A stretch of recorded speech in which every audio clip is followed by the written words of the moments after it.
The water is at your ankles before you even hear it coming. One moment the trail was dry. Now a brown wall of churning water is rolling toward you from somewhere upstream, carrying branches, rocks, and debris, moving faster than you can run. You have seconds to make a decision that will determine whether this is a story you tell later or one that gets told about you. Flash floods are the deadliest weather-related killer in the United States. The National Weather Service reports that they are responsible for more deaths each year than tornadoes, hurricanes, or lightning combined. And the people who die in them are almost never people who jumped in deliberately. They are people who did not understand what they were dealing with until the moment it was too late to change course. So what do you actually do? The first thing to understand is how flash floods behave. They are not like the slow rise of a river after days of rain. A flash flood can turn a dry canyon, an empty wash, or a familiar hiking trail into a torrent in minutes, fed by rainfall miles away and funneled by terrain into a concentrated surge. The water does not look deep. It looks shallow and muddy, almost passable. That is part of what makes it lethal. The National Weather Service runs a campaign called Turn Around, Don't Drown. It exists because of a single physical fact. 6 inches of fast-moving water is enough to knock a standing adult off their feet. 12 inches of moving water will sweep away a small car. 2 feet of moving floodwater can carry away a full-size pickup truck. That is not an exaggeration.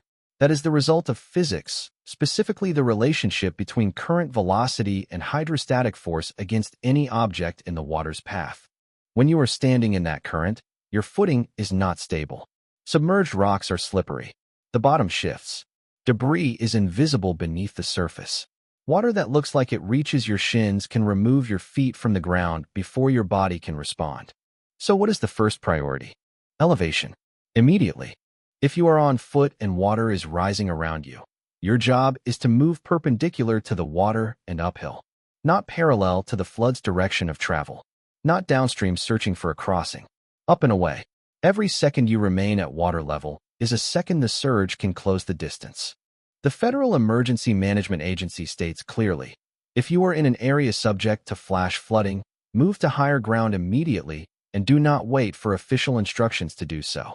The agency's flood guidance emphasizes that delay is the most common factor in preventable flash flood deaths. But here is where your instincts will work against you. When water rises around your feet on a trail, the automatic response for many people is to look for a way to get back to where they came from, to cross the channel and reach the other bank, to complete the route they planned. This is the wrong calculation. The other side of the water is not safer ground. It is the same watershed, the same drainage, the same flood. Crossing to reach it puts you in the most dangerous place you can be. Do not cross moving floodwater on foot unless elevated ground is unavailable and staying means certain harm. If a crossing cannot be avoided, it should be made where the water is shallowest and slowest, with something solid to hold, and with your body angled upstream so the current pushes you forward into the bank rather than downstream. Now consider the scenario that kills the most people each year. You are driving. You round a curve and find water crossing the road. It looks shallow. Other tire tracks suggest someone drove through recently. You estimate the distance to dry ground on the other side. Stop. Do not attempt it. According to the National Weather Service, nearly half of all flash flood fatalities in the United States involve vehicles. The majority of those deaths involve drivers who attempted to cross water on a road that appeared passable. The depth of water on a road is nearly impossible to judge visually. The road surface itself may have eroded or been completely washed away beneath the waterline. And once a vehicle stalls in moving water, the situation escalates rapidly. Water begins to fill the wheel wells.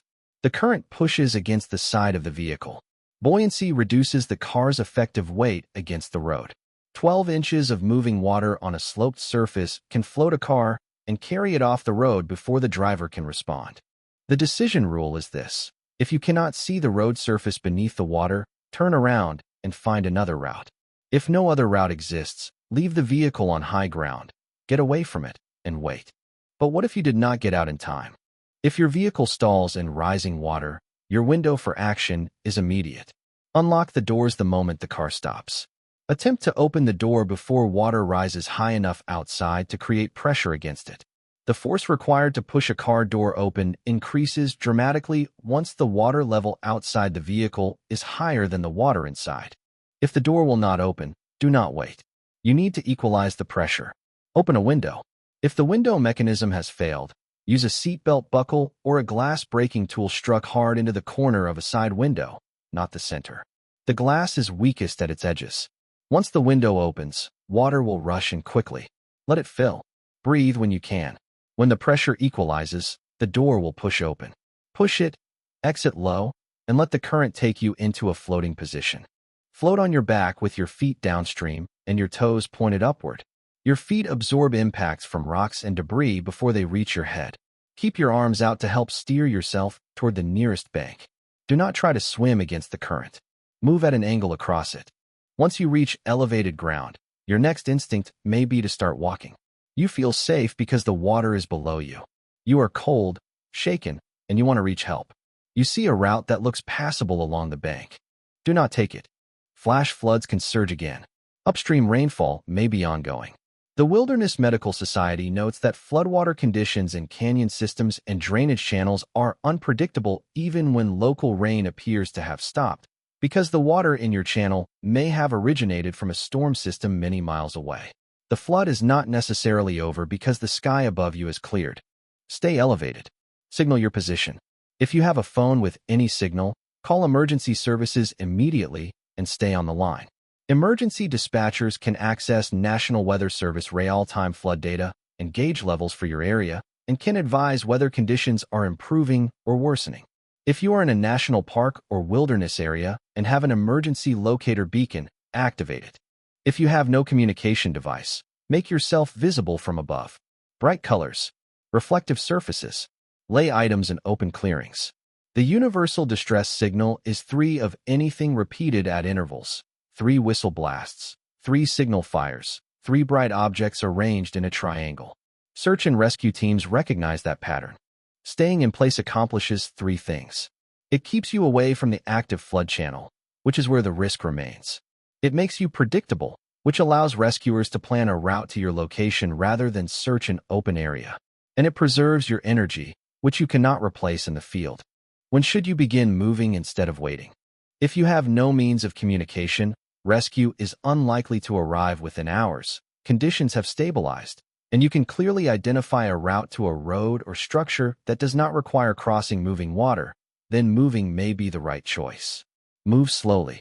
Assess every low point before committing to it.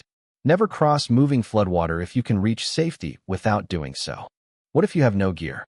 Flash flood survival rarely depends on gear. It depends on decisions made in the first 30 seconds. The most important preparation happens before you are ever near a flood. Check the National Weather Service forecast before hiking, camping, or driving through unfamiliar terrain.